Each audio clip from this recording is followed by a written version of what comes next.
দেখুন আমি এবার এখান থেকে ঢাকনাটাকে খুলে নিলাম।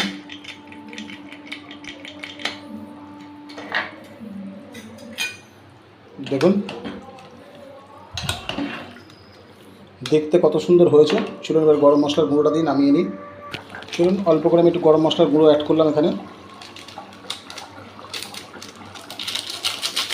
এবার চলুন আমার মাংস হয়ে গেছে, আমি 1 মিনিট নেড়ে ছেড়ে নিয়ে আমি এটাকে নামিয়ে নিচ্ছি। এত সুন্দর টেস্ট আর এত সুন্দর স্মাইল বেরিয়েছে, আপনাদের কী বলবো। এবার নামিয়ে নিয়ে সার্ভ করে আপনাদেরকে আমি দেখাচ্ছি কেমন গলেছে মাংস। দেখুন মাংসটা দেখতে হয়েছে, দেখুন কত সুন্দর। এবার আপনাদেরকে আমি মাংসটা গালিয়ে দেখাবো। এবার আপনাদেরকে আমি দেখাচ্ছি, এই দেখুন এখানে বয়স্ক মানুষ থেকে শুরু করে সবাই, মাংসটা দেখুন এত গরম তাও হাতে নিয়ে। আজকে এই পর্যন্ত, সবাই ততক্ষণ ভালো থাকবেন, সুস্থ থাকবেন, সুখে থাকবেন। আবার নতুন ভিডিও দেখা হবে।